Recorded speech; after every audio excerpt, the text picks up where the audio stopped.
John Leone is down on the field as he's got a couple of VIPs who want to talk about the Maroon Club. Here's John. Thanks, Gary and Michael. We come to my favorite part of the broadcast, at least. I'm here with one of my favorite Lafayette folks and one who's trying to move up on the speed dial. Let's go to the guy who's trying hard first. Our newest member of the Lafayette College family, Joe Giaimo. Joe is our new executive director of the Maroon Club. And Joe, tell us a little bit about your background. You come from an interesting place, and you've got some Lafayette ties. Yeah, it's been a great 5 weeks on the job, working with Bruce McCutcheon, working with development, Joe Samaritano, Kim Spang, and with the Friends of Football, Fran Mustaro and Jack Berger and the steering committee. I come from Wesleyan, was a two-sport athlete, football and baseball, economics major, worked in their annual fund for 3 years, and coached football for 3 years, coached the tight ends, and had a great experience, and this is a great next step for me.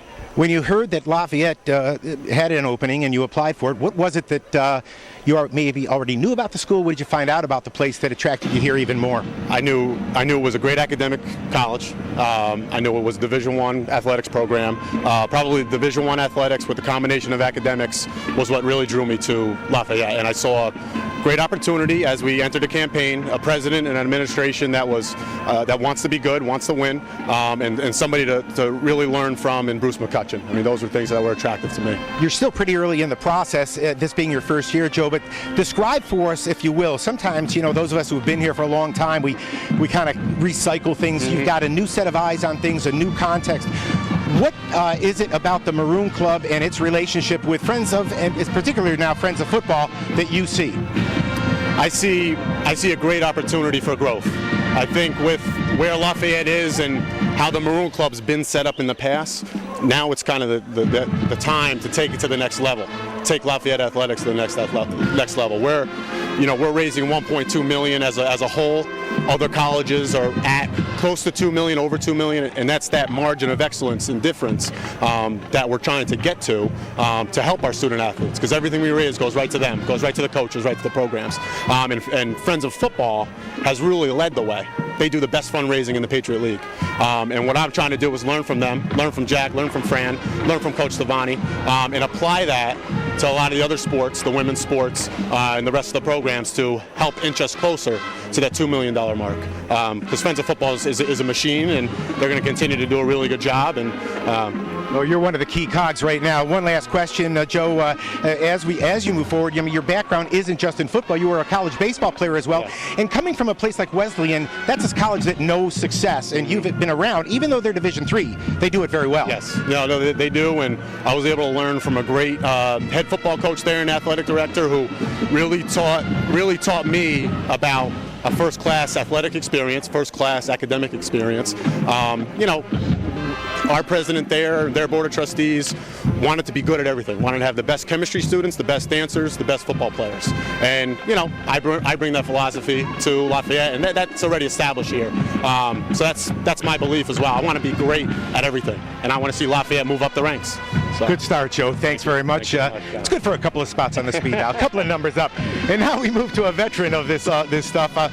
He is the president of the Friends of Lafayette Football, and as Joe described, it's a machine, but the engine behind that machine is Fran Mustaro and his minions that really keep this thing going. Fran, once again, welcome to the Lafayette Sports Network. Thank you, John. Fran, talk a little bit about Friends of Football and the overall Maroon Club, how those two entities interact. Well, we're really part of the Maroon Club. The Maroon Club is the overarching organization that to which the Friends groups belong. It also raises money a little bit on this independently for things like trainers, the transportation to Metzger Field, things like that, the career development series they do for athletes, and the leadership academy and that kind of thing. So that is sort of those are general resources they create that are applicable for across all the sports. The Friends group, like ourselves, are focused on extra mile giving, raising money to augment the budget of our team. Fran, everyone knows that it's the academic program that is the lifeblood of a college, but I have to tell you, on Saturday afternoons, when people walk in to Fisher Stadium and the Seaburger Fieldhouse and the Kirby Sports Center, what great window dressing and what a source of pride for the college. Well, it's a legacy that is incredible, and I consistently hear parents of players talk to us about their recruiting experience and how they visited other major schools, and they say, we just are not, they do not top what we have. In most cases, they don't come close to what we have in terms of facilities and the resources that we're able to provide for our players. And that is our objective.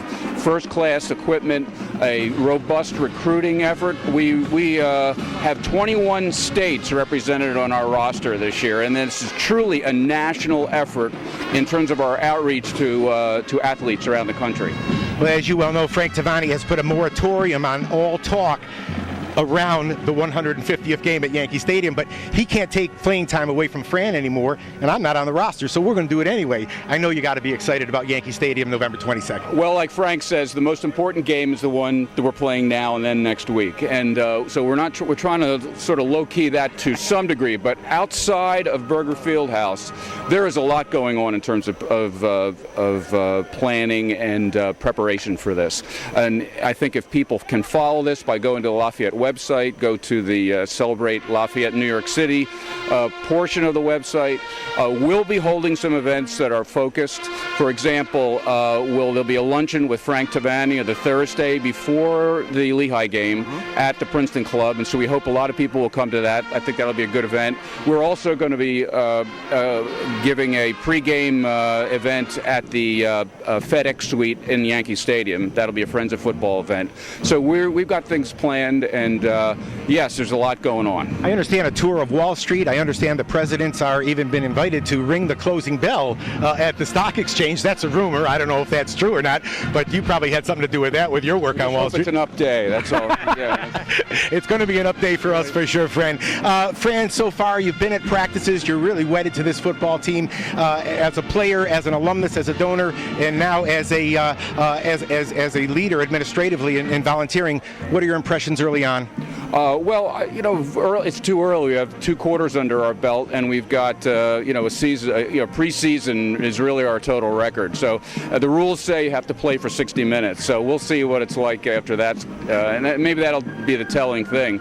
I'm looking, frankly, beyond the actual playing field right now. One of the things that Friends of Football is starting to do, beyond our very robust annual fundraising. Last year we raised over $400,000.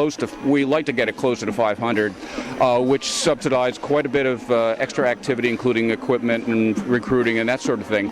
But we just launched several efforts for fundraising for scholarships.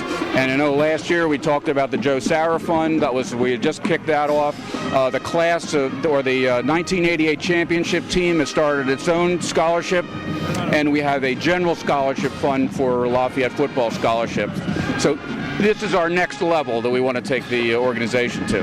Well, Fran and Joe, I know we'll get there. If there's any question as to why the college is so successful at every level, you've seen 2 great examples of it right here. Fellas, thanks for your volunteer leadership and, of course, your leadership in the administration, Joe.